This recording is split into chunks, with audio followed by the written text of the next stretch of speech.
اعوذ باللہ من الشیطان الرجیم بسم اللہ الرحمن الرحیم وَإِذْ قَالَ عِيسَى ابْنُ مَرْيَمَ يَا بَنِي إِسْرَائِيلَ إِنِّي رَسُولُ اللَّهِ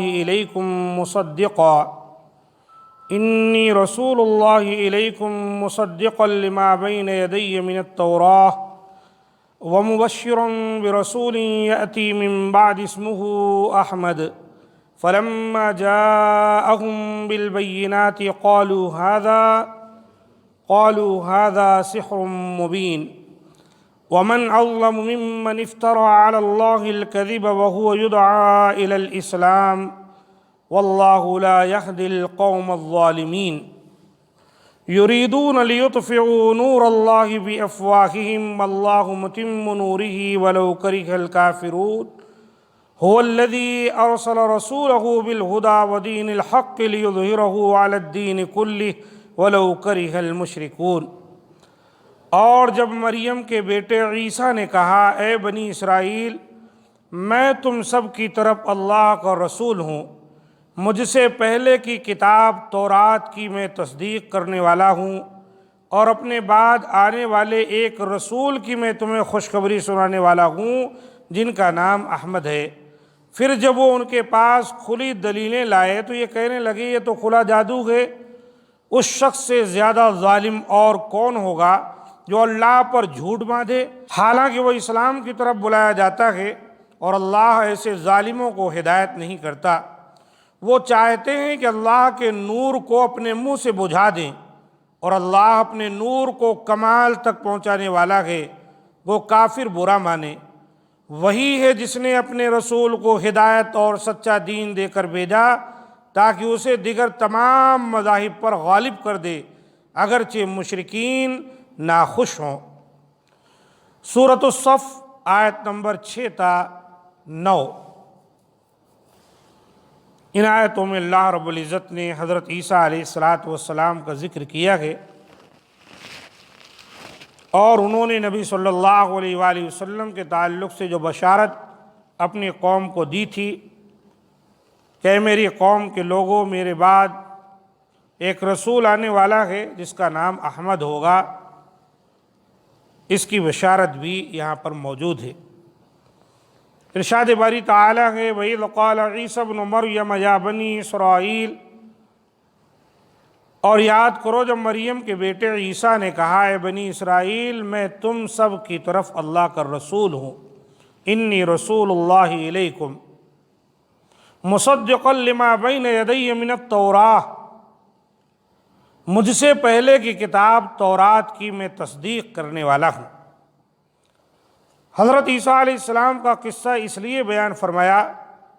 کہ بنی اسرائیل نے جس طرح حضرت موسیٰ علیہ السلام کی نافرمانی کی، اسی طرح انہوں نے حضرت عیسیٰ علیہ السلام کا بھی انکار کیا۔ اس میں نبی صلی اللہ علیہ وسلم کو تسلی دی جا رہی ہے کہ یہ یہود آپ ہی کے ساتھ اس طرح نہیں کر رہے ہیں، بلکہ ان کی تو ساری تاریخ ہی انبیاء کی تکذیب سے بھری پڑی ہے۔ تورات کی تصدیق کا مطلب یہ ہے کہ میں جو دعوت دے رہا ہوں وہ وہی ہے جو تورات کی بھی دعوت ہے، جو اس بات کی دلیل ہے کہ جو پیغمبر مجھ سے پہلے تورات لے کر آئے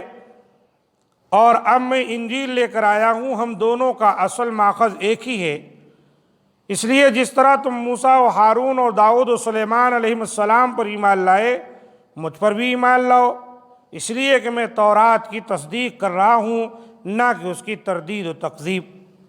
اللہ تعالیٰ کا ارشاد ہے وَمُبَشِّرًا بِرَسُولٍ يَأْتِي مِن بَعْدِی اسْمُهُ احمد، اور اپنے بعد آنے والے ایک رسول کی میں تمہیں خوشخبری یعنی بشارت سنانے والا ہوں جس کا نام احمد ہے۔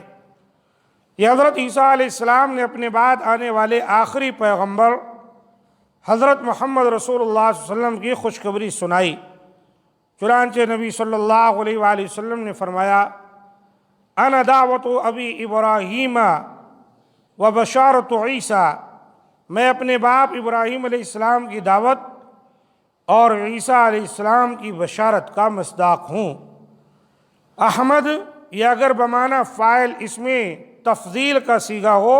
تو معنی ہوگے دوسرے تمام لوگوں سے اللہ کی زیادہ حمد کرنے والا۔ اور اگر یہ بمانا اس میں مفعول اس میں تفضیل ہو تو معنی ہوگے کہ آپ کی خوبیوں اور کمالات کی وجہ سے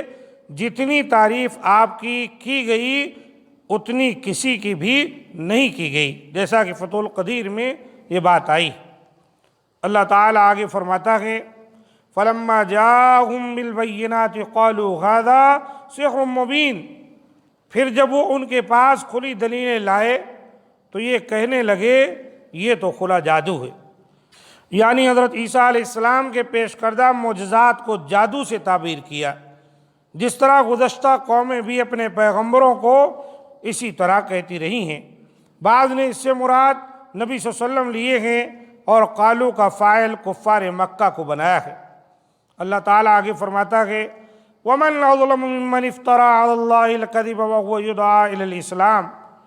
اس شخص سے زیادہ ظالم اور کون ہوگا جو اللہ پر جھوٹ باندھے حالانکہ وہ اسلام کی طرف بلایا جا رہا ہے، یعنی اللہ کی اولاد قرار دے، یا جو جانور اس نے حرام قرار نہیں دیے ان کو حرام باور کرائے۔ تو اللہ تعالیٰ کہتا ہے اس سے بڑھ کر ظالم کون ہوگا جو اس طرح اللہ پر جھوٹ باندھتا ہے، وَهُوَ يُدْعَىٰ إِلَى الْإِسْلَامِ، حالانکہ وہ اسلام کی طرف بلایا جاتا ہے جو تمام دینوں میں اشرف اور اعلیٰ ہے۔ اس لیے جو شخص ایسا ہو اس کو کب یہ زیب دیتا ہے کہ وہ کسی پر بھی افطرا گھڑے، جائے کہ اللہ پر افطرا باندھے۔ آگے اللہ تعالیٰ نے فرمایا وَاللَّهُ لَا يَهْدِي الْقَوْمَ الظَّالِمِينَ، اور اللہ ایسے ظالموں کو ہدایت نہیں کرتا۔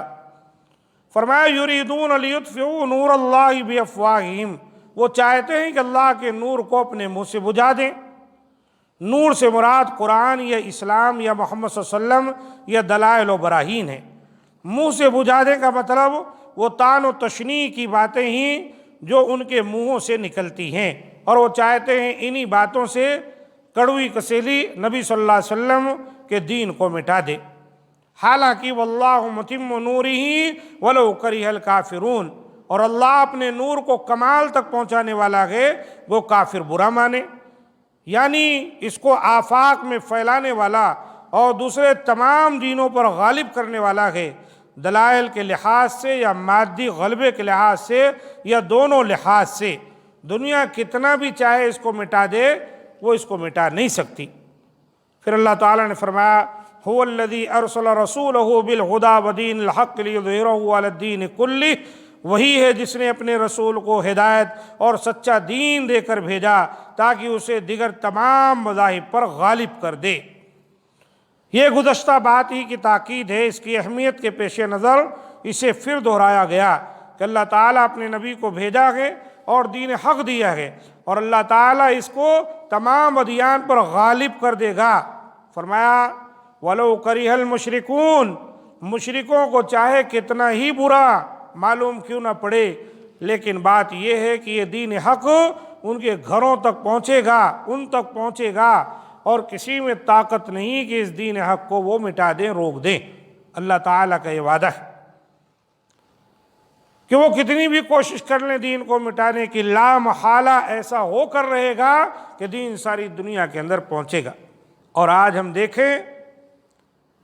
تو مکہ سے جو دین کی ابتدا ہوئی تھی اسلام کی، مدینہ منورہ سے ہوتا ہوا، اور پھر اس کے بعد آپ دیکھیے مصر ہے، ایران ہے، عراق ہے، ساری دنیا کے کونے کونے تک پہنچ گیا۔ اور آج شاید کہ کوئی ایسا ملک ہوگا جہاں مسلمان نہ پائے جاتے ہوں۔ اور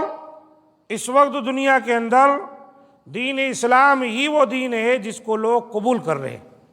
اور مسلمانوں کی تعداد روز بروز بڑھتی جا رہی ہے، اور ایسے ایسے لوگ دین حق کو قبول کر رہے ہیں جن کے آبا و اجداد دین اسلام کا نام تک نہیں سنے تھے۔ تو یہ دراصل دین کے غلبے کی ایک بہت بڑی علامت ہے۔ اس بات کی ہے کہ ہم بھی دین حق کو سمجھیں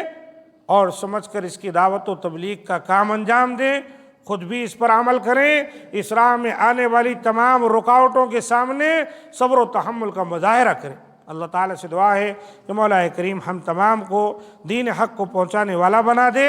اور اس سلسلے میں ہماری کوتاہیوں کو دور فرما دے، اور ہمیں صبر و تحمل کے ساتھ دین حق کو لوگوں تک پہنچانے والا بنا دے۔ ھذا ما عندی، سبحان ربک رب العزۃ عما یصفون وسلام علی المرسلین والحمد للہ رب العالمین۔